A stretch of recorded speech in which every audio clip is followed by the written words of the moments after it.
इहा राज हमार चलल बाया हमरे ही चली। ढेर अइले गइले गुंडा माफिया कतने बाहुबली, केहू के बस के चीज नइखे। इहा राज हमार चलल बाया हमरे ही चली। ढेर अइले गइले गुंडा माफिया कतने बाहुबली, मार के गोली बंद कदम बोली हरदम लाश सुता दे।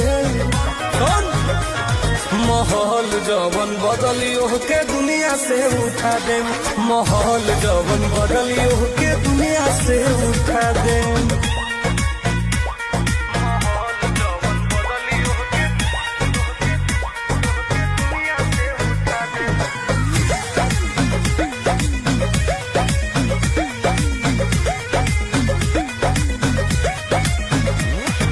पुलिस प्रशासन सरकार